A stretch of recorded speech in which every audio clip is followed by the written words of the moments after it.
आतापर्यंत आपण मॅथ्स 2 मधील सिमिलॅरिटी, पायथागोरस सर्कल आणि ज्योमेट्रिक कन्स्ट्रक्शन्स असे 4 चॅप्टर्स कंप्लीट केलेले आहेत. या सर्व चॅप्टर्स मधील सर्व टॉपिक्सच्या सर्व व्हिडिओच्या लिंक आजच्या या व्हिडिओच्या डिस्क्रिप्शन मध्ये दिलेल्या आहेत. आज आपण 5th चॅप्टर मधील examples based on distance formula पाहणार आहोत. मागील व्हिडिओमध्ये आपण डिस्टन्स फॉर्म्युला कसा डिराईव्ह झाला आणि त्यावर बेस एक्झाम्पल बघितलं. आता आपण त्यावर बेस असलेले काही जास्तीचे एक्झाम्पल्स पाहणार आहोत. बघा, determine whether the points are collinear or not. Points are collinear or not. गेल्या वर्षीच आपण 9वी मध्ये फर्स्ट चॅप्टर मध्ये points are collinear or not या टाइपचे क्वेश्चन्स अँड बिटवीननेस रिलेशन बघितलेलं आहे. त्याचाच आधार आपण आता घेणार आहोत. अगोदर आपल्याला जे 3 पॉइंट्स दिलेले आहेत, या 3 पॉइंट्सना जर तुम्ही बघितलं तर या 3 पॉइंट्स मध्ये आपल्याला डिस्टन्स AB काढून घ्या. डिस्टन्स बघा, या 2 पॉइंट्स मधला डिस्टन्स काढायचं अगोदर, डिस्टन्स AB, त्यानंतर डिस्टन्स BC काढायचंय आणि डिस्टन्स AC काढायचंय. हे तिन्ही डिस्टन्स काढल्यानंतर त्यांच्यामध्ये काही रिलेशन आहे का हे आपल्याला बघायचंय. डिस्टन्स AB काढतोय आपण बाय युझिंग डिस्टन्स फॉर्म्युला. आपला फॉर्म्युला काय आहे? डिस्टन्स फॉर्म्युला मी एकदाच लिहून ठेवते इथे बाजूला. आपला फॉर्म्युला आहे, इथे मी लिहिते x2 minus x1 bracket square plus y2 minus y1 bracket square चा square root. Square root of x2 minus x1 bracket square plus y2 minus y1 bracket square. इथे आता प्रत्येक वेळी आपण लिहित नाही आहोत, कारण या प्रत्येक पॉइंट साठी x2 आणि x1 बदलणार आहेत. त्यामुळे आपण मनातल्या मनात अज्युम करायचे x2 x1 आणि त्याप्रमाणे लिहायचे.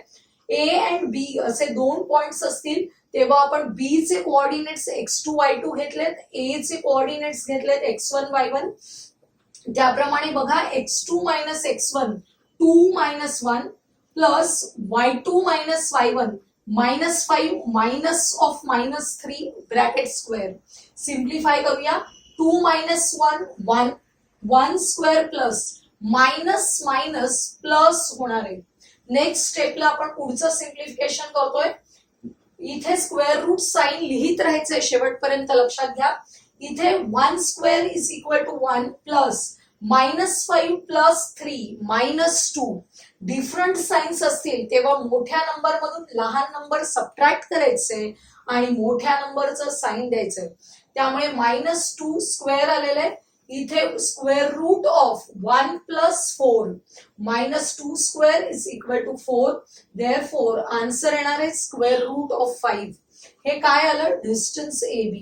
आता नेक्स्ट आपण काढूया डिस्टन्स BC. आता आपण काय करायचं? या B चे कोऑर्डिनेट्स घ्यायचे x1 y1, C चे कोऑर्डिनेट्स घ्यायचे x2 y2. x2 minus x1 म्हणजेच minus 4 minus 2 bracket square plus 7 minus of minus 5. हे मायनस साइन आहे आपल्या फॉर्म्युल्यामधलं आणि मायनस 5 हा आपला y1 आहे, तो इथे सबस्टिट्यूट केलेला आहे. Minus 4 minus 2 minus 6 bracket square plus 7 minus of minus plus होणार आहे 7 plus 5 that is 12 12 square minus 6 square 36 12 square 144 144. Square root of addition येते 180. 180 चे असे फॅक्टर्स काढायचे की त्याच्यामध्ये एक परफेक्ट स्क्वेअर असला पाहिजे. आपण गेल्या वर्षी सर्ट्स मध्ये बघितलेलं आहे. याचे परफेक्ट स्क्वेअर असेल असं फॅक्टर घेतलं. 36 मल्टिप्लाइड बाय 5. 36 चा स्क्वेअर रूट 6 आणि स्क्वेअर रूट मध्ये राहणार आहेत 5, म्हणजे 6 रूट 5 असं आपलं डिस्टन्स BC मिळालेलं आहे. आता आपण काढतोय डिस्टन्स AC. हा x1 y1 घ्यायचा, हा x2 y2 घ्यायचा. त्याप्रमाणे डिस्टन्स काढूया. Minus 4 minus 1 bracket square plus 7 minus of minus 3 आणि याला आपलं स्क्वेअर रूट साइन काढायचे, व्यवस्थित पूर्ण काढायचे. काही मुलं एवढं अर्धच काढतात आणि बाकी सगळं बाहेर लिहितात. चुकीची पद्धत आहे, लक्षात घ्या. जेवढं आपल्याला लिहायचंय तेवढा आपला स्क्वेअर रूट असला पाहिजे. इथे -4 -1 -5 square plus 7 minus of minus +3, त्यामुळे इथे 7 + 3 आले bracket square -5 square 25 plus 7 + 3 10 square 25 plus 10 स्क्वेअरची व्हॅल्यू 100 स्क्वेअर रूट ऑफ या दोघांची ऍडिशन आली 125. परत आपण 125 चे असे फॅक्टर्स काढायचे की त्याच्यामध्ये एक कम्प्लीट स्क्वेअर असला पाहिजे. 25 मल्टिप्लाइड बाय 5 असे फॅक्टर झाले. 25 चं स्क्वेअर रूट आलं 5, त्यामुळे 5√5 असं आपलं डिस्टन्स AC मिळणार आहे. तुमच्या लक्षात येईल की याच्यामध्ये सर्वात मोठं डिस्टन्स कोणतं आहे? डिस्टन्स BC सर्वात मोठं आहे 6√5. मग आपण उरलेल्या दोघांची ऍडिशन करून बघायची. सर्वात मोठं डिस्टन्स आहे त्याला बाजूला ठेवायचं थोडा वेळ आणि उरलेल्या दोघांची ऍडिशन करून बघायची.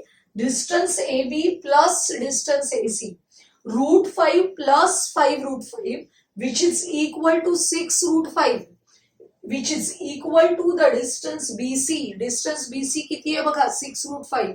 याचाच अर्थ these 3 points are collinear. आपण रफ फिगर काढूया. BC हे डिस्टन्स सर्वात मोठं आहे.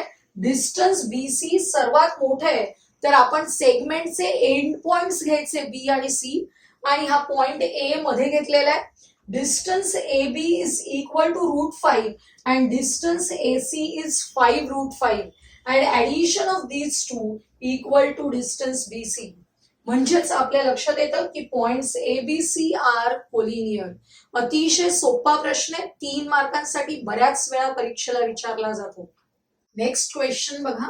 Find the point on the x axis which is equidistant from A and B. बघा हे फार महत्वाचं आहे. इक्विडिस्टंट म्हणजे समदूर, समान अंतरावर असलेले. तर point on the x axis घ्यायचंय. आपल्याला काय महत्वाच्या गोष्टी दिल्या त्याच्यावर आपण फोकस करूया. Point on the x axis. आता सोल्युशन काढताना A अँड B दिलेले पॉइंट्स लिहून घेतले. Let P be the point on the x axis. आता एक्स ऍक्सिस वरच्या पॉइंटची प्रॉपर्टी आपल्याला लक्षात घ्यायची. त्याच्या अगोदर आपण लिहूया let P be the point on the x axis equidistant from points A and B. Equidistant म्हणजे PA is equal to PB. This is our first statement. आता P lies on the x axis. P lies on the x axis therefore y coordinate is 0. P हा x axis वर असेल तर y coordinate 0 असणार आहे. Let Px 0. त्यामुळे आपण हा जो पॉइंट आहे तो काय घेतलाय बघा Px 0. अतिशय महत्वाचं आहे कारण y कोऑर्डिनेट इज 0. आता आपण इथे फर्स्ट स्टेटमेंट मध्ये लिहिलेलं PA is equal to PB. Actually आपला डिस्टन्स फॉर्म्युला कसा आहे स्क्वेअर रूट मध्ये आहे बरोबर. पण आपण जर इथेच PA च्या ऐवजी PA स्क्वेअर करून घेतलं याच्या डिस्टन्स फॉर्म्युल्याप्रमाणे आपण याने PA काढतोय. PA काढण्यासाठी आपला फॉर्म्युला आहे x2 - x1 bracket square plus y2 - y1 bracket square. पण हा स्क्वेअर रूट लिहायला नको म्हणून आपण सुरुवातीलाच PA स्क्वेअर करून घेतोय. PA चा काय करतोय PA स्क्वेअर म्हणजे हा स्क्वेअर रूट लिहावा लागणार नाही. x2 - x1 square plus y2 - y1 square असं सिम्प्लिफाय करून आपल्याला लिहिता येईल. म्हणून आपण फ्रॉम स्टेटमेंट 1 लिहिलेलं statement squaring both the sides we get PA square is equal to PB square. Directly आपण डिस्टन्स फॉर्म्युला यूज केलेला आहे. स्क्वेअर रूट काढलेला आहे. स्क्वेअर रूट लिहायचा नाहीये कारण आपण स्क्वेअर केलेला आहे. फॉर्म्युला तोच वापरतोय. बघा तुम्हाला आता डिस्टन्स फॉर्म्युला कसा वापरायचा हे मागील एक्झाम्पल्स मध्ये कळलेलं आहे. जेव्हा आपण x2 - x1 करतो PA काढायचे. P पॉइंट आहे x0 आणि A आहे -3 4. त्यामुळे हा x घ्यायचा. x minus of -3 bracket square plus 0 - 4. जे 2 पॉइंट्स आहेत त्यांच्याकडे लक्ष द्यायचंय. Bracket square is equal to PB काढताना इथे P चा x कोऑर्डिनेट आहे x. x minus 1 bracket square plus 0 minus of minus 4 bracket square. Simplify करूया आपण. मायनस मायनस प्लस होईल, त्यामुळे x plus 3 bracket square plus minus 4 square. इथे x minus 1 bracket square plus minus minus plus 4. आता आपण simplify करूया. x plus 3 bracket square करण्यासाठी कोणता फॉर्म्युला यूज करावा लागेल? a plus B bracket square. काय एक्सपान्शन असतं त्याचं? a square plus 2ab plus b square. याच्यामध्ये a म्हणजे x आहे आणि b म्हणजे काय आहे? 3. a square that is x square plus 2ab 2 into x into 3 6x plus b square म्हणजे 3 स्क्वेअर 9 मायनस 4 स्क्वेअर आले प्लस 16 इज इक्वल टू याचा स्क्वेअर करायला कोणता फॉर्म्युला वापरायचा आहे? a minus B bracket square. काय एक्सपान्शन फॉर्म्युला आहे? a square minus 2ab plus b square. Formula use केल्यावर आपल्याला आले x square minus 2x plus 1. 4 square ची व्हॅल्यू आहे 16. काय काय कॅन्सल होत आहे बघा. दोन्ही बाजूला सारख्याच असणाऱ्या टर्म्स कॅन्सल करायचे. एक्स स्क्वेअर कॅन्सल केले का? कारण जर हे प्लस एक्स स्क्वेअर अपोजिट साइडला आले तर मायनस एक्स स्क्वेअर होतात आणि या एक्स स्क्वेअर बरोबर कॅन्सलच होणार आहे. म्हणून आपण डायरेक्टली दोन्ही टाइम साइडला सेम असणाऱ्या टर्म्स कॅन्सल करतोय. एक्स स्क्वेअर कॅन्सल झाले, प्लस 16 कॅन्सल झाले. आता इथे प्लस 6x आहे, हा अपोजिट साइडचा मायनस 2x इकडे आला की प्लस 2x होईल. मायनस 2x अपोजिट साइडला आला प्लस 2x होईल. इथे प्लस 9 आहेत, अपोजिट साइडला गेले मायनस 9 होतील. बघा 6x plus 2x 8x is equal to 1 minus 9 minus 8.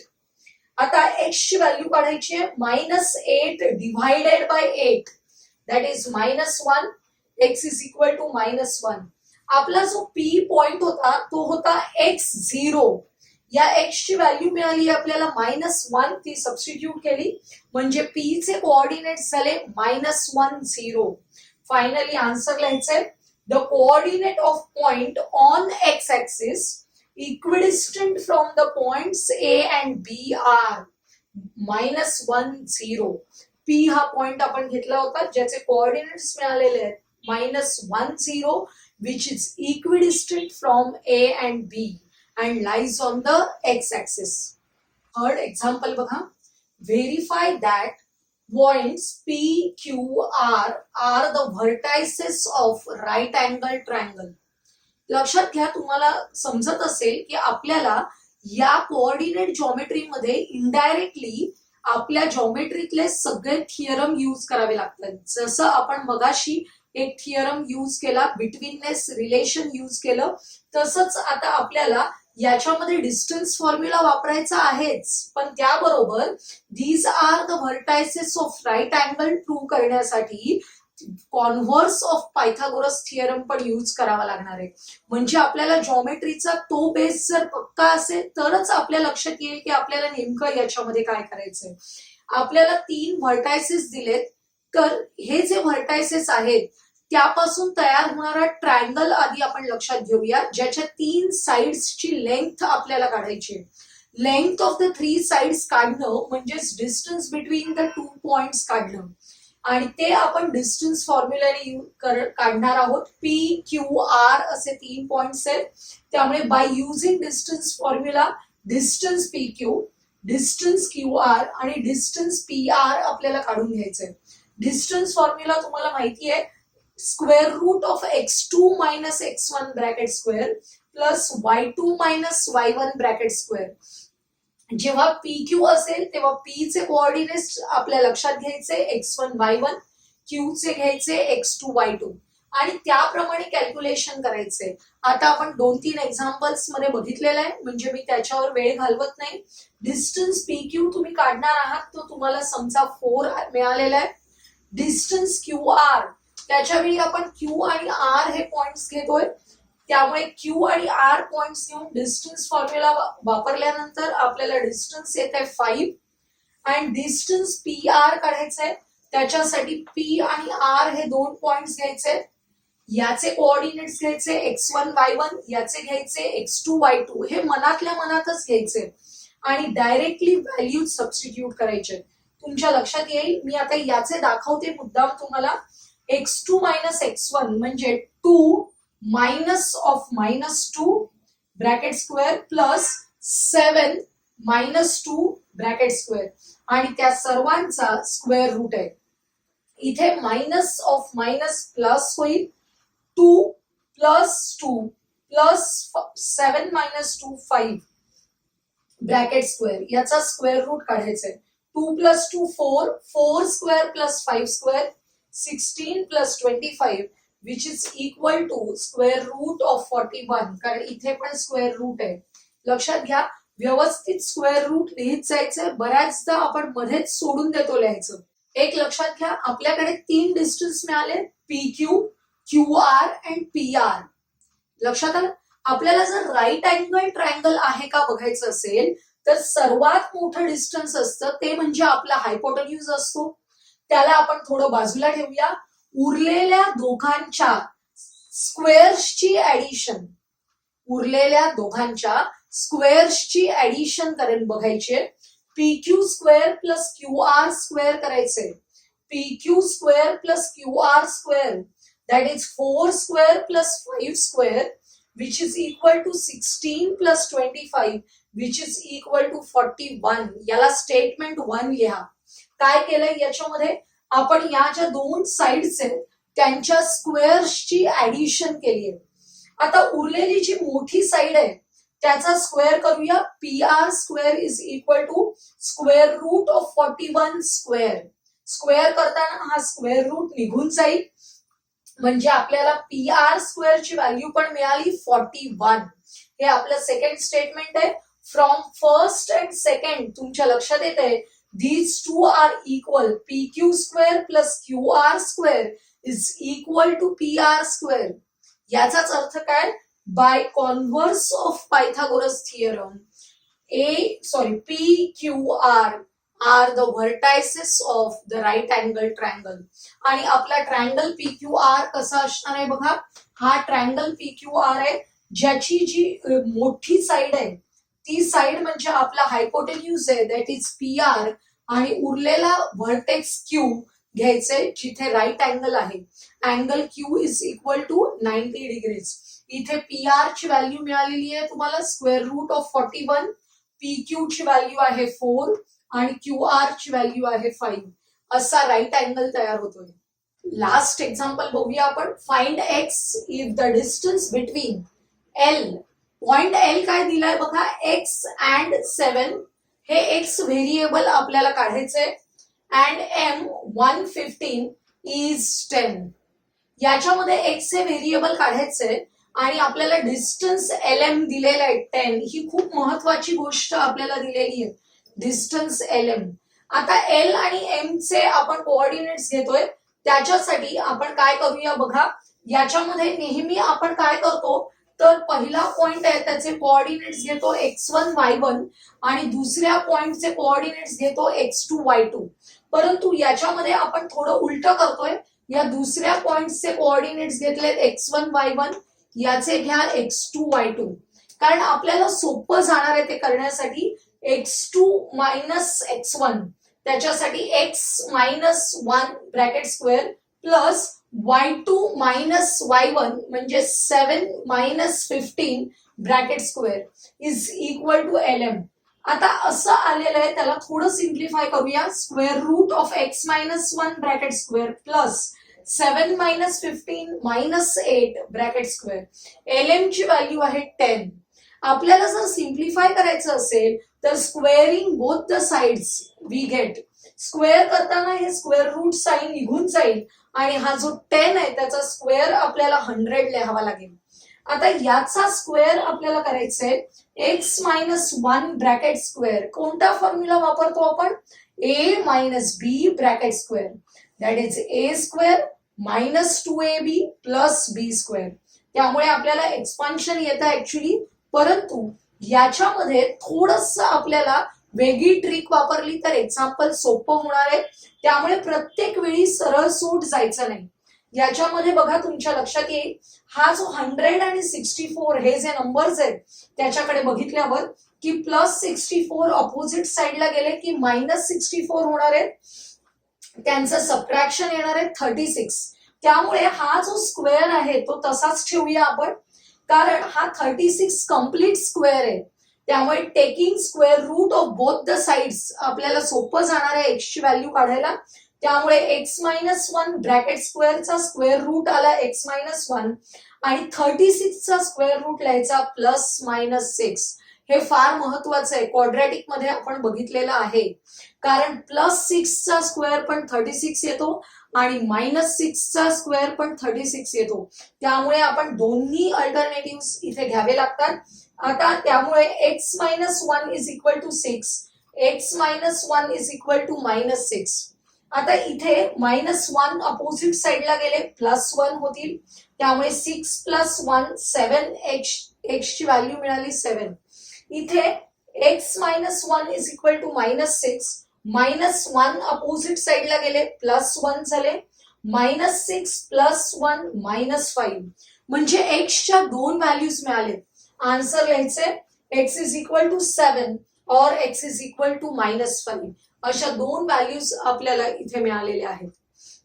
आजच्या व्हिडिओमध्ये आपण डिस्टन्स फॉर्म्युल्यावर बेस असलेले एक्झाम्पल्स बघितले. पण तुमच्या लक्षात आलं असेल डिस्टन्स फॉर्म्युला तर यूज करता आलाच पाहिजे, परंतु त्याबरोबर काही बेसिक जॉमेट्रिकल गोष्टी, फॉर्म्युले, थिअरम्स आपल्याला माहित असायला पाहिजे, तरच आपण हे एक्झाम्पल सॉल्व्ह करू शकतो. आजचा हा व्हिडिओ जर तुम्हाला आवडला असेल तर लाईक करा, तुमच्या मित्रमैत्रिणींना शेअर करा आणि पुढील महत्त्वाचे व्हिडिओज पाहण्यासाठी आपल्या चॅनलला सबस्क्राईब करायला विसरू नका.